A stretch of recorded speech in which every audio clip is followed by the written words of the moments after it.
नमस्कार, जय श्री राम। मेरे साथ जुड़ चुके हैं अवनीश पीएन शर्मा सर। और सर को बुलाने का एक कारण है। जब मैं वीसीआर का समय था तो फिल्म देख रहा था तिरंगा। तो गेंडा प्रलयनाथ गेंडा स्वामी अपने मिसाइल चलाने वाले होते हैं। उस वक्त राजकुमार एक अपना सिगार का पाइप पी रहे थे, तो उठा के फेंक देता है, फिर वो धुआं वगैरह उठता है। लेकिन फिर दिखता है कि राजकुमार और नाना पाटेकर अपने अपने जगह पर खड़ा होते हैं। उसके बाद प्रहलाद गेंडा स्वामी जो है वो मिसाइल को बोलते हैं टेक ऑफ करो, नहीं टेक ऑफ होता। तो उसके बाद राजकुमार कहते हैं गुस्सा के कि गेंडा स्वामी तुम्हारी मिसाइल उड़ेगी कैसे, उसके जो है फ्यूज कंडक्टर तो मैं निकाल चुका हूं। तो रात को बहुत कुछ करना था, तैयारी हो गई थी, लेकिन रात को 12 बजे जब सोशल मीडिया पर स्वयं मोदी जी आकर के और मिलियंस इंस्टाग्राम और सब मिलकर के बहुत ज्यादा व्यूअरशिप है, ट्विटर दोनों का वीडियो देख ले तो मोदी जी आए, 3 मिनट का एड्रेस दिया। उससे पहले तेंदुलकर का आया, सलमान खान का आया, मुरली मनोहर जोशी जी का आया, और सोशल मीडिया के और भी जो राष्ट्रवादी इन्फ्लुएंसर्स हैं उनके भी आए। तो ऐसा नहीं कि उधर से तैयारी नहीं थी, उधर से भी हुमा कुरैशी से लेकर के बहुत सारे कॉकरोच आए। हद तो तब हो गई जब गुरु मैंने मिसा भारती को देख लिया। अब अवनीश सर मुझसे सीनियर है, मुझे तो पता है अच्छे से कि उसने कैसे मेडिकल की सीट ली थी, उसके पिताजी लालू प्रसाद यादव जी ने कैसे वो तो प्रोफेशनल हकमारी हुई है, वो तो ऑफिशियल हकमारी हुई है एक आदमी की। और सिर्फ उतना ही नहीं, उसने पास कैसे कैसे चमत्कारिक ढंग से किया। एक विभाग के एचओडी थे डॉक्टर अजय आलोक सर के पिताजी, उन्होंने पूरा एक वृत्तांत सुना रखा उस पर, तो एक अलग स्टोरी हो जाएगी। लेकिन वो भी आई कि नहीं नहीं नहीं, नीट पेपर लीक के अगेंस्ट जो है वो मैं खड़ी हूं। तब मुझे याद आया कि धर्मेंद्र प्रधान 1997 में स्वयं लाठी खाए थे पेपर लीक के विरोध में, और संभवतः यही कारण है कि लाठी चार्ज वो होने नहीं दे रहे, क्योंकि उस दर्द को उन्होंने भी झेला है। सर बहुत बहुत प्रणाम। नमस्कार सर। नमस्ते जी। बताइए, ये ठीक है कि मोदी जी का अपर हैंड हो जाए, अमित शाह गोल खर्रे लगे, खुद से मोदी जी आ गए खेल में, लेकिन तैयारी इधर से भी तो पूरी थी गुरु जी, ऐसा नहीं है? ठीक, देखिए ऐसा है, 2014 को ऐसे ही नहीं, मैं कल्चरल रेवोल्यूशन कहता हूं भारत के अंदर। अब लोगों को जरा उन चीजों को दूसरे नजरिए से देखा जाना चाहिए। मैं ये बार बार कहता हूं कि वो पॉलिटिकल रिजिम चेंज नहीं था। वो एक ऐसा नहीं था कि 5 साल के लिए सामान्य तौर पर एक इलेक्शन हुआ और उस इलेक्शन में एक सत्ताधारी पार्टी बाहर हो गई सत्ता से, एक गठबंधन बाहर हो गया और सॉरी और भारतीय जनता पार्टी नाम के एक गठबंधन को लीड करने वाली एनडीए की सरकार आ गई। सिर्फ इतना नहीं हुआ था। और आप तैयारी की आज बात कर रहे हैं, जब 2014 में रिजल्ट आया उसके ठीक बाद यह तैयारी शुरू हो गई थी। कारण यह कि भारत के विरोधी विदेशी शक्तियों को सहयोग करने वाली सरकारों का अंत हो गया था 2014 में। तो ये तैयारी सबसे पहले कहां से निकली, कौन सबसे पहले एक्टिवेट हुआ? तैयारी वाकई उनकी बहुत तेज थी। आप याद कीजिए, नरेंद्र मोदी की सत्ता जब आती है तो 2015 में सबसे पहला वितंडा, या उसको आप आंदोलन कह लीजिए, मूवमेंट कह लीजिए, या नरेशन बिल्डिंग कह लीजिए, वो कौन सा खड़ा हुआ? वो खड़ा हुआ अवार्ड वापसी का। नहीं सर, उससे पहले किसान वाला हुआ। तमिलनाडु से किसान लेकर के आए थे, खोपड़ी में मल और मूत्र पी रहे थे, आया थी सबसे पहले। लेकिन हाँ बिल्कुल, शुरुआत वहां से हुई। लेकिन उसके पीछे जो इंटरनेशनल ताकतें थी वो नहीं थी, इसलिए वो बहुत ज्यादा उसको आगे बढ़ते हुए भी हमने नहीं देखा। लेकिन अवार्ड वापसी वो शुरू किसने किया था? वो क्या किसी आम लोगों ने शुरू किया था? नहीं, सबसे पहले वैचारिक रूप से कांग्रेस की दलाली और उसके लिए हमेशा नरेशन तैयार करने वाला वो जो अपने आप को कथित बौद्धिक वर्ग कहता है, जिसमें प्रगतिशील लेखक मंच के पर्ची कटाऊ यानी लाल जो ऑर्गेनाइजेशन है, कम्युनिस्ट ऑर्गेनाइजेशन है, उनके पर्ची कटाऊ सदस्य होते हैं, चाहे वो जलेस हो, चाहे प्रलेस हो, चाहे दुनिया भर की चीजें हों, उनके द्वारा सबसे पहले इंटरनेशनल मास्टर्स ने एक कड़ा प्रतिरोध कि हम यानी भारत का बुद्धिजीवी वर्ग नरेंद्र मोदी की सरकार को एक्सेप्ट नहीं कर रहा है। यह पहला अंतरराष्ट्रीय प्रयास था जो अवार्ड वापसी के साथ शुरू हमने देखा। लेकिन अब मैं बता रहा हूं आपको कि 2014 को मैं कल्चरल रेवोल्यूशन क्यों कहता हूं, जरा आराम से सुनने की आवश्यकता है। ठीक जब अवार्ड वापसी का ये पूरा ड्रामा शुरू हुआ, एक स्वतःस्फूर्त आंदोलन, एक स्वतःस्फूर्त भीड़ राजपथ पर उतरी थी।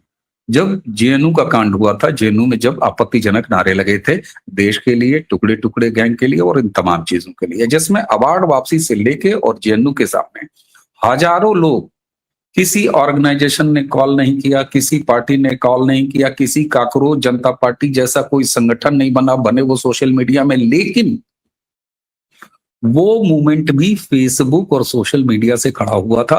मैं खुद उसका पार्ट था, हमारे तमाम साथी उसके पार्ट थे, और राजपथ पर उसमें अनुपम खेर से लेके मालिनी अवस्थी से लेके तमाम वो सेलिब्रिटीज भी आए और राष्ट्रपति भवन गए, राष्ट्रपति को ज्ञापन दिया, और इस तरीके से पहले ही चरण में अगर षड्यंत्र हुआ तो उसके सामने राष्ट्रवाद भी सड़क पर उतरा।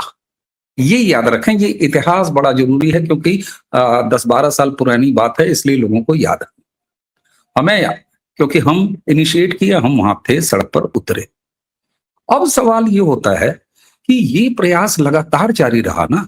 अब होता क्या है कि आपने एक मॉड्यूल डिजाइन किया, उस मॉड्यूल को आपने ऑपरेट करने का प्रयास किया, वो मॉड्यूल ऑपरेट नहीं हुआ, फिर आप क्या करते हैं, एक नया मॉड्यूल तैयार करते हैं। उसके बाद आप देखिए सीए प्रोटेस्ट के नाम पर शाहीन बाग तैयार किया गया। कारण क्या कि किसी भी ऐसे विरोध के लिए आपको नंबर चाहिए, भीड़ चाहिए। मैं उसका कनेक्शन इस काकरोच से भी अभी निकाल के लाऊंगा। शाहीन बाग सबसे भीड़ वाला एक मोदी रेजिम के खिलाफ आपको आंदोलन खड़ा हुआ होता दिखाई दिया। कारण क्यों? क्योंकि 2014 का कल्चरल रेवोल्यूशन भारत में जो मुस्लिम वोट बैंक और मुस्लिम वोट बैंक की परस्ती वाली राजनीति थी, उसको न्यूट्रलाइज कर दिया था। ऐसे में मास्टर्स को भीड़ की उम्मीद किससे है? आज काकरोच जनता पार्टी के उसमें एक ऑटो चलाने वाले का वीडियो आ रहा है, वो कह रहा है मैं पर्सनली जान रहा हूँ, ये शाहीन बाग, बाटला हाउस और जमुना पार्क के उन तमाम इलाकों के लोग हैं, जामिया के लोग हैं, इसमें शाहीन बाग के लोग हैं। तो ये भीड़ की बदौलत, क्योंकि आपको भीड़ चाहिए। आप याद कीजिए, एक छोटे छोटे संकेत आप पकड़ेंगे तो उसके पीछे की खुरापात आपको समझ में आ जाएगी।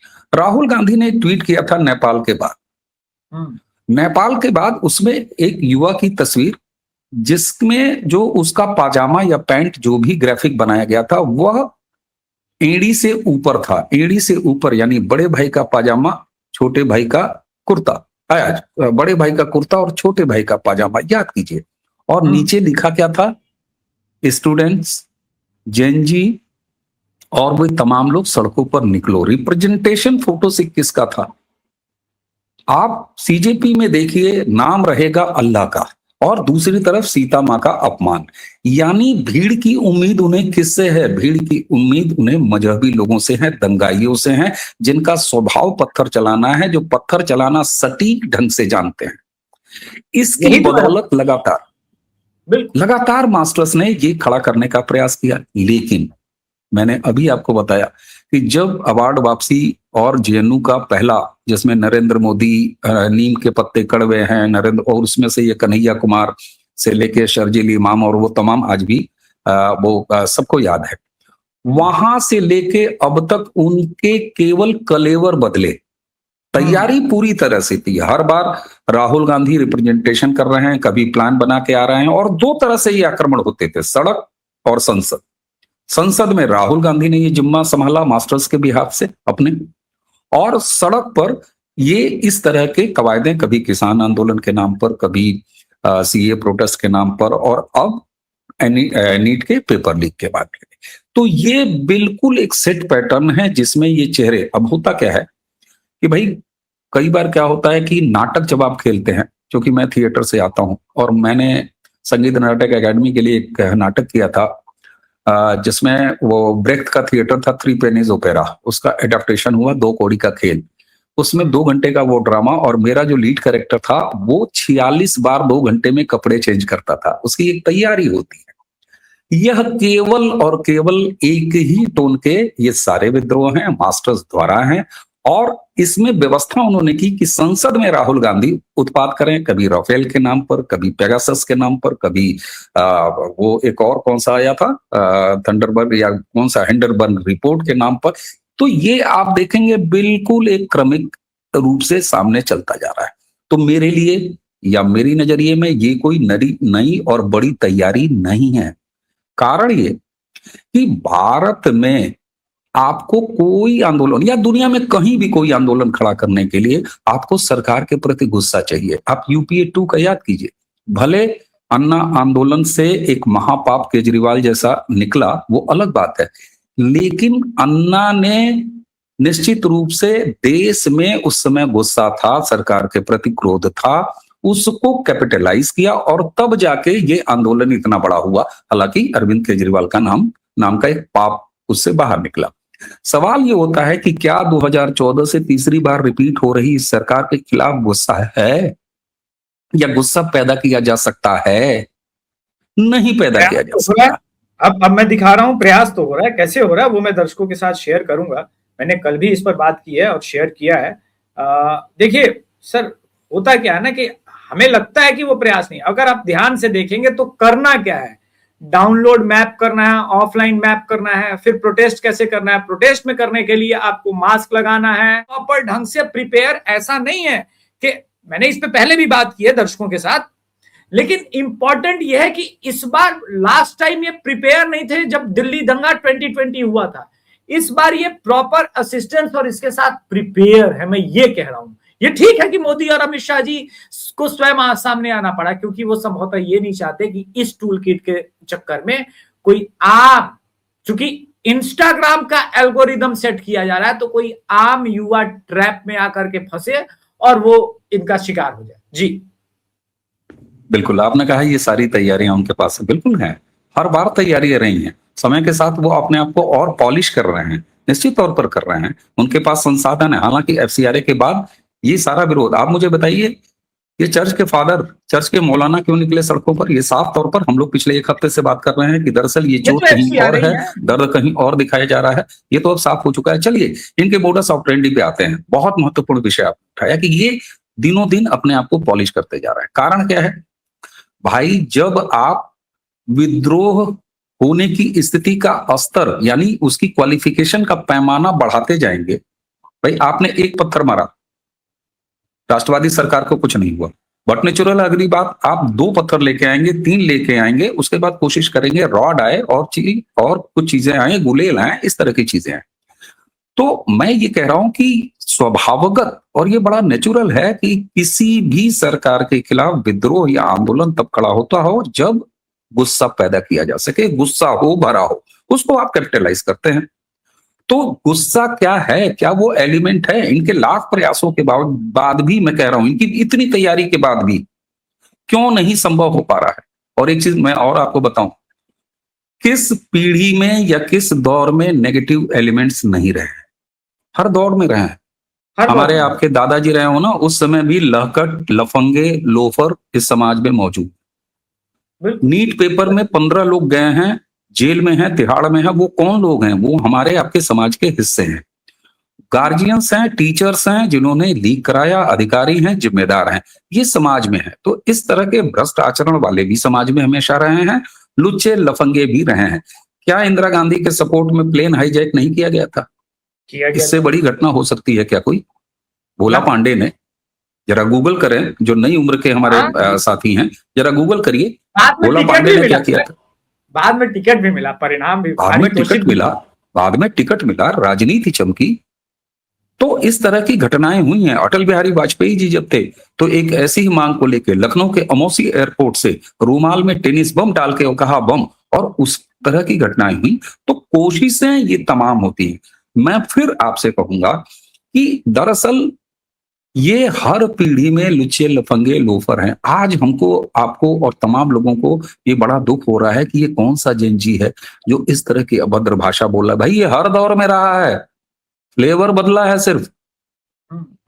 लेकिन सवाल ये होता है कि क्या इसमें 70s वाले जेपी के आंदोलन और छात्र आंदोलन जैसी वजह है जो कि जेन्युइन वजह थी क्रांति की? नहीं है। तो इसलिए ऐसे जितने भी प्रयास चलेंगे, आप किसी मैकेनाइज्ड सिस्टम से कम भारत के लोकतंत्र को डिस्टर्ब नहीं कर सकते। ये इन्हें साफ समझ लेने की आवश्यकता है। आपको योगेंद्र यादव की बात को सिर्फ एक योगेंद्र यादव की बात को नहीं मानना है। वह एक मानसिकता है, वह एक मानसिकता। वो मानसिकता क्या कहती है? वो मानसिकता ये कहती है कि इस देश में लोकतंत्र संसद से नहीं बचेगा, इस देश का लोकतंत्र चुनाव से नहीं बचेगा, संसद से नहीं बचेगा, सड़क से बचेगा, चुनाव से नहीं बचेगा, वह अराजकता से बचेगा। ये एक मानसिकता है, इसको जरा एक तरफ रखिए। अब आइए इसके दूसरी तरफ मानसिकता। एक परसेप्शन ज्यादातर मोदी समर्थकों या राष्ट्रवादी समर्थकों के बीच में आता है, मोदी जी कमजोर है, मोदी जी बार बार घुटने टेक देते हैं, मोदी जी ने इतना बड़ा तमाशा क्यों बनने दिया, फुंसी से फोड़ा क्यों बनने दिया। ये तमाम किसान आंदोलन के समय भी, शाहीन बाग के समय भी और अभी भी। अब योगेंद्र यादव की जैसी मानसिकता एक जिसको वो रिप्रेजेंट करता है, उसकी बात को एक तरफ रखिए। अब दूसरी तरफ जरा नरेंद्र मोदी और राष्ट्रवादी जो राजनीति है उसकी तरफ आइए। राष्ट्रवादी राजनीति क्या करती है और यह कौन तय करता है? यह इस देश का करोड़ों मतदाता 2014 से तय कर रहा है। क्या मैं योगेंद्र यादव की मानसिकता के सापेक्ष ये बात कह रहा हूं? देश का हर मसला, हर मरहला संसद में तय होगा और संसद से सही होगा, संसद से कार्यान्वित होगा। ये तय किया है। क्या करके तय किया है? नरेंद्र मोदी नाम के एक पॉलिटिकल नेतृत्व और उसके गठबंधन, उसकी पार्टी को बहुमत दे के सरकार मिला। दूसरा, यह संसद में सारी बातें तय होंगी और वहीं से सारे देश की समस्याओं का हल होगा। यह करने के लिए कौन करेगा इस काम को? इसके लिए हर 5 साल के बाद जन क्रांति होगी, यानी ईवीएम से क्रांति होगी और हम वो सरकार तीसरी बार रिपीट करेंगे। अब आप देखिए कि आपके खिलाफ एक मानसिकता है जो कह रही है सड़क और अनार्की। दूसरी तरफ नरेंद्र मोदी कह रहे हैं कि ऐसे हर आंदोलन, ऐसे हर नेगेटिविटी को हम उसकी मौत मारेंगे और हमने ये सफलता से होते हुए देखा है। लेकिन तय सब कुछ कहां से होगा? संसद से होगा। अब संसद में यही सरकार तय करेगी, यही राष्ट्रवादी राजनीति तय करेगी, ये देश का करोड़ों मतदाता तय कर रहा है। तो इसलिए मैं कह रहा हूं, लोग कहते हैं कि आंदोलन इतने क्यों हो रहे हैं। मैं आज आपसे कह रहा हूं, ये आंदोलन और बढ़ेंगे। बहुत हम लोग पॉलिटिकल आदमी हैं, विश्लेषक हैं, तो तुरंत उस तरफ चले जाते हैं और ज्यादातर हर चीज को चुनावी राजनीति से जोड़ के देखा जाता है। यार ये पंजाब के लिए हो रहा है, यार ये योगी को 27 में हराने के लिए हो रहा है, अरे भाई साहब यह देश को डुबाने के लिए हो रहा है। लेकिन मैं फिर कहता हूं, जो मैं बार बार कहता हूं, कि महत्वपूर्ण ये नहीं है कि इस तरह के रेडिकल्स, हुडलम्स, गुंडास और भारत के विरोधी तत्व क्या कर रहे हैं। महत्वपूर्ण ये है कि भारत की उस गरीब कोने में बैठा हुआ समाज का वो अंतिम आदमी जो ईवीएम पर जाता है और बटन दबाता है, वो क्या कर रहा है। महत्वपूर्ण ये है। तो आप अगर ये सोचें कि नरेंद्र मोदी 100 में 100 नंबर हासिल करेंगे, नहीं। और एक कड़वा सच पूछता हूं, 40 से 42-45% ही तो वोट शेयर है एनडीए का, जिसके बदौलत सरकार बन रही है। फिर 65% आपको कहीं दिखाई नहीं देंगे। उन 65% में भी इस तरह के अब तक जितने आंदोलन चले हैं, उन्हें सड़क पर सपोर्ट कितने % का मिला है, जरा ये कैलकुलेट करिए। उन्हें पॉलिटिकल सपोर्ट देने वाले लोगों की राजनीतिक औकात क्या रही है, जरा ये देखिए। तो साहब ये चेक एंड बैलेंसेस चलते रहेंगे। ये कभी भी नरेंद्र मोदी के राज में, हम लोग छोटे थे या अभी भी दिखाई देता होगा, आपको याद होगा अभिषेक जी, दर्शक जरा रिलेट करिएगा इस बात से। पेड़ों पर लिखा होता था, दीवालों पर चूने से लिखा होता था, जय गुरुदेव सतयुग आएगा। ये लिखा होता था ना, हम लोगों ने बहुत पढ़ा है, बसों से आते जाते इधर उधर। कोई ऐसा पेड़ हाईवे किनारे का नहीं बसता था जिसमें गेरुए से या सफेद रंग से लिखा नहीं होता। मैं एक सवाल पूछता हूँ, 2014 में नरेंद्र मोदी नाम के आदमी जो भाजपा का नेता है, वो बहुमत लेके आ गया, तो क्या सतयुग आ गया था क्या 2014 में? सतयुग नहीं ना आया भाई। 19 में वो आदमी रिपीट करता है, सतयुग चल रहा है क्या? नहीं भाई, कलयुग चल रहा है। और कलयुग में इस तरह के 65% वोट शेयर अभी भी भारत का विखंडन करने वाले, राष्ट्रवादी राजनीति का विरोध करने वाले की है। उसके बाद आप कहेंगे हाउ डेयर नरेंद्र मोदी जी ने ये सहन कर लिया कि ये ससुरे बार बार आ जाते हैं। कमाल की बात करते हैं आप, वो बार बार आएंगे। हाँ, अब एक चीज आपने एक और दृश्य देखा होगा कि मोदी जी तुम लठ बजाओ हम तुम्हारे साथ। इससे पहले हमने देखा दिल्ली पुलिस तुम लठ बजाओ हम तुम्हारे साथ हैं। वो संभावनाएं इस देश में, मैंने अभी अवार्ड वापसी गैंग के सापेक्ष एक जन आंदोलन को जवाब देने के लिए खड़ा होते हुए का जिक्र किया राजपथ पर। और ये जो आ रहे हैं संदेश कि लठ बजाओ हम तुम्हारे साथ हैं, आप मुझे बताइए कि इनको मिल रहा समाज से कोई सपोर्ट जो नहीं मिल पा रहा है, उसकी वजह यह है कि ज्यादा लोग इस अपेक्षा के साथ हैं कि लठ बजाओ। दूसरा, ये इनकी तैयारी अभी आपने बड़े अच्छे ढंग से दिखाया। वो वीडियोस आप देखिए जिसमें दिल्ली पुलिस फेस रिकॉग्निशन के जरिए एक एक ऐसे रेडिकल एलिमेंट की सारी डिटेल उसके पास है। 400 से ज्यादा पाकिस्तानी हैंडल्स जो इस प्रोपेगेंडा में इन्वॉल्व हैं, वो जी बिल्कुल मैं इसी की बात कर रहा हूं। नोटिस किया है कि सोशल मीडिया में कुछ मिस इन्फॉर्मेशन फैलाने की कोशिश की जा रही है। अभी तक 400 से ज्यादा Pakistani social media handles identify किए जा चुके हैं जो इस सिचुएशन का फायदा उठाते हुए फेक कंटेंट और र्यूमर स्प्रेड कर रहे हैं। उनको ब्लॉक कराया जा रहा है। ये वही सोशल मीडिया हैंडल्स हैं जो ऑपरेशन सिंदूर के दौरान भी एक्टिव थे। बस मेरा यही कहने का मतलब, मौके का फायदा। देखिए ये बात ठीक है, मोदी जी एक्सपर्ट हैं, समझते हैं इश्यूज को। अब अभी जब हम ये सारी बातें कर रहे हैं सर, सोनिया गांधी का भी आर्टिकल आ गया है। सोनिया गांधी भी कह रही है कि एजुकेशन सिस्टम कोलैप्स कर लिया है। मतलब आप निर्लजता की पराकाष्ठा देखिए सर। जैसे मैंने कहा कि एक तो मीसा भारती आई है, अब सोनिया गांधी का भी आर्टिकल आ गया है। इन लोगों के शासनकाल में 2006 और 2012 में साला एम्स का पेपर लीक हो गया था सर, 6 और 12 दोनों में। और बड़ी बेशर्मी के साथ ये कहा कि भाई ये तो सिस्टम का फेलियर है, सिस्टम का कोलैप्स है, इसमें एजुकेशन मिनिस्टर क्या करेंगे। नहीं, मैं फिर वही चीज कहूंगा कि आखिर इस तरह के जो भी एलिमेंट है ये हमेशा मौजूद रहेंगे। सतयुग नहीं आया है भाई, मैं बार बार कह रहा हूं सतयुग नहीं आया है। अब एक पॉलिटिकल अनकरेक्ट बात कह रहा हूं, वो पॉलिटिकली अनकरेक्ट बात है। जब जब आप इस व्यक्ति पर निजी हमला करोगे, पहला नोट करो। दूसरा, जब जब देश विरोधी नारों के साथ आप कोई एजिटेशन प्लान करोगे, तब तब इस व्यक्ति को, इस पार्टी को, इस गठबंधन को राजनीतिक रूप से लाभ होगा। अब कोई इस कंस्पिरेसी थ्योरी पर प्लीज न चला जाए कि क्या फिर ये नरेंद्र मोदी जी जानबूझ के प्लान कराते हैं। नहीं, कारण यह है कि 65% आज भी भारत में वो मतदाता हैं जो भारत के राष्ट्रवादी राजनीति के खिलाफ। जी 55% गई है, 42% तो मिलता ही रहता है, लगभग 55%। वही जो भी हो, मैं मतलब 65 वो गलत, मेरी मैथ यार बड़ी कमजोर है। मैं दर्शक भाव समझ गए होंगे, भाव को समझिएगा, मैथ मेरी बहुत कमजोर है। अब एक चीज और, जो व्यक्ति, जो नेता, इलेक्टेड नेता अपने एक अपील से भारत जैसे देश में जनता कर्फ्यू लगा के पूरे देश को घर में बंद कर सकता है घंटों घंटों के लिए, अगर उस व्यक्ति ने आह्वान कर दिया तो सड़कों का क्या हाल होगा। मोदी जी तुम लठ बजाओ हम तुम्हारे साथ हैं। इसी को रोकने के लिए आपने कहा कि रात में 12 बजे सोशल मीडिया पर एड्रेस किया। मोदी जी से बड़ा ट्रोलर कौन है साहब? उन्होंने किसको किसको नहीं, कब नहीं ट्रोल किया है? मोदी से बड़ा सोशल मीडिया इन्फ्लुएंसर कौन है? वह रात को 12 बजे उन्होंने आके अपने देश के नौजवानों को और अपने समर्थकों को, उनसे ज्यादा अपने समर्थकों को, अपने लोगों को, जो लोग इस देश से प्यार करते हैं, जो लोग इस देश में शांति चाहते हैं, बढ़त चाहते हैं, दो लगातार तीसरी बार सरकार कंटिन्यू रखते हैं, उनको संदेश दिया है। उनको संदेश दिया है, वो सकारात्मक लोगों को उन्होंने संदेश दिया है।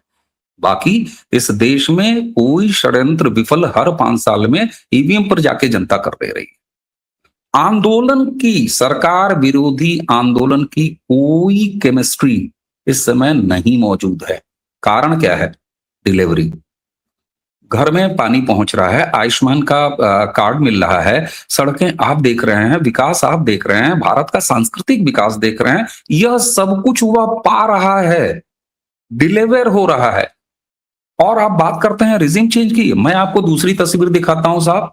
ऐसे जो लोग रिजिम चेंज की बात कर रहे हैं या एक उसके नाम का सोहर गा रहे हैं या उनकी परम इच्छा है कि ऐसा हो जाए, वेस्ट बंगाल, यहां रिवर्स इफेक्ट हो रहा है। रिवर्स इफेक्ट क्या हो रहा है? बंगाल की जनता ने देखा सनातन यहां खतरे में है, राम का नाम लेना पाप है, ऐसी सरकार हमने चुन रखी है, हमें सेंटर के विकास योजनाओं का लाभ यहां नहीं मिल रहा, हमें किसान की जो योजनाएं हैं वो नहीं मिल रही, और उन्होंने डबल इंजन कॉन्सेप्ट को आगे बढ़ा दिया और बंगाल में क्रांति कर दी।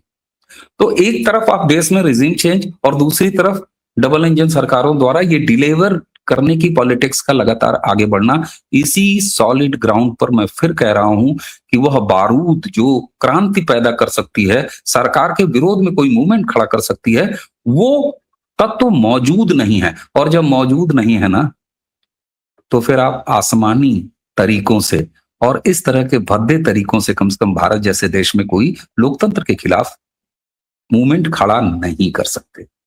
और आज आपको बता रहा हूं, एक पॉलिटिकली अनकरेक्ट बात मैंने कह दिया।